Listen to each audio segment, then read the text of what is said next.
안녕하세요, 김성태입니다. 오늘은 제가 지금 아라마리나, 그러니까 아라뱃길 끝쪽에 지금 나와 있는데요. 지금 거의 몇 주 동안 매일 강의나 컨설팅을 해오고 있었는데, 오늘 정말 평일날 오래간만에 강의도 없고 또 컨설팅도 없는 날이어서 이렇게 혼자서 좀 바람을 쐬러 좀 나왔습니다.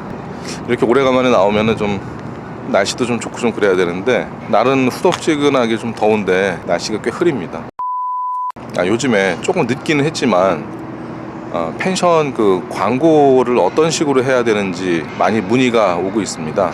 실제로 최근에는 전년과 같이 올해도 역시 그냥 잘 될 것이다 라고 생각을 해서 이 광고나 홍보 부분에 특별히 신경을 쓰지 않은 분들 같은 경우에는 올해 경기가 좀 안 좋아지면서 예약률이 굉장히 많이 감소했다라는 이야기를 들었습니다. 갑자기 날이 안 좋아져서 안에서 녹음을 하게 됐습니다. 소셜을 하는 게 좋겠습니까? 요즘에 참 이런 질문을 많이 받습니다. 사실 그분들이 말하는 소셜은 인스타그램이나 페이스북 등이 아니라 소셜 커머스, 즉 쿠팡이나 티몬과 같은 곳을 이야기하는 것입니다. 하지만 요즘에 쿠팡이나 티몬은 소셜 커머스라기보다는 그저 많은 사람들이 몰려있는 매우 큰 온라인 쇼핑몰이라고 보는 것이 맞습니다. 그럼 앞서 많은 분들이 제게 했던 질문들을 다시 풀어서 해보겠습니다. 아마 이런 질문과도 같은 내용일 겁니다. 사람들이 많이 몰려있는 쇼핑몰에 광고를 내는 것이 좋겠습니까? 이런 뜻과도 일맥상통할 겁니다. 과연 이런 소셜 커머스에 노출시키는 것이 좋을까 안 좋을까? 이 질문에 사실 정답은 없습니다. 이유는 다음과 같습니다. 만약 사람들이 많이 오가는 홍대 인근에서 음식 장사를 한다면 저렴하고 회전율이 높은 라멘이나 분식 등을 판매해도 장사가 매우 잘 될 겁니다. 아마도 박리담의 판매 방식이 잘 통할 겁니다. 홍대 거리에는 사람들도 많이 오가고 더군다나 홍대에는 주머니가 가벼운 젊은 고객들의 수가 많기 때문입니다. 오히려 너무 비싸면 잘 안 팔리겠죠. 반대로 사람들이 많지 않은 한산한 휴양지에서 장사를 한다면 어떨까요? 지리산 아래에서 장사를 한다면 유동 인구가 많지 않을 테니 당연히 손님들을 몇 팀만 받아도 매출을 높일 수 있는 비싼 음식을 팔아야 할 겁니다.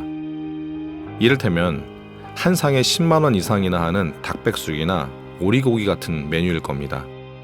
오히려 이렇게 한산한 휴양지에서 분식이나 라면 같은 걸 판매한다면 망할 확률이 더 높겠죠. 이처럼 당연한 장사 방법을 펜션에 적용해도 마찬가지입니다. 만약에 운영하는 펜션의 객실 수가 매우 많고 가격대가 저렴한 편이라면 홍대 상권과 같은 인터넷 쇼핑몰에 내놓고 판매해도 됩니다. 쿠팡과 티몬 같은 곳이죠. 하지만 운영하는 펜션의 객실 수가 적고 가격대가 높은 펜션 객실을 판매하고 있다면 대형 쇼핑몰에 내놓고 판매하기는 쉽지 않을 겁니다. 혹자는 이렇게 반문할 수도 있을 겁니다. 객실 단가가 높은 펜션들이라도 일단은 많은 사람들에게 보여주면 좋지 않을까요? 라고 말이죠. 하지만 그런 대형 쇼핑몰의 고객들은 홍대의 주머니 사정이 좋지 않은 젊은이들처럼 비싼 제품을 구매하려고 하지 않는 성향이 강합니다.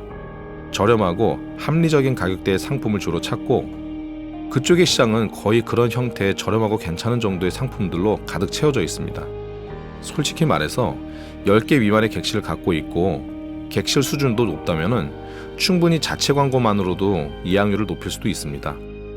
괜히 박리담의 방식의 쇼핑몰에 들어갔다가 운영하는 펜션의 이미지와 가격만 낮아지고 거기에 수수료까지 내야 되는 상황이 발생하면 그런 쇼핑몰과의 제휴를 안 하니만 못한 상황이 발생할 수도 있습니다.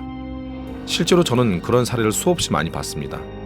그러니 앞서 했던 질문, 소셜을 하는 것이 좋을까요? 라고 하는 질문에는 이렇게 답하는 게 맞을 것 같습니다. 객실 수가 많다면 소셜 커머스와 오픈마켓을 두루 사용을 하고 객실 수가 적고 객실 수준이 높다면 자체 광고와 약간의 제휴 광고만 진행하는 것을 추천한다고 말입니다. 오늘도 제 이야기가 도움이 되었길 바랍니다. 오늘 이야기 여기서 마치겠습니다. 감사합니다.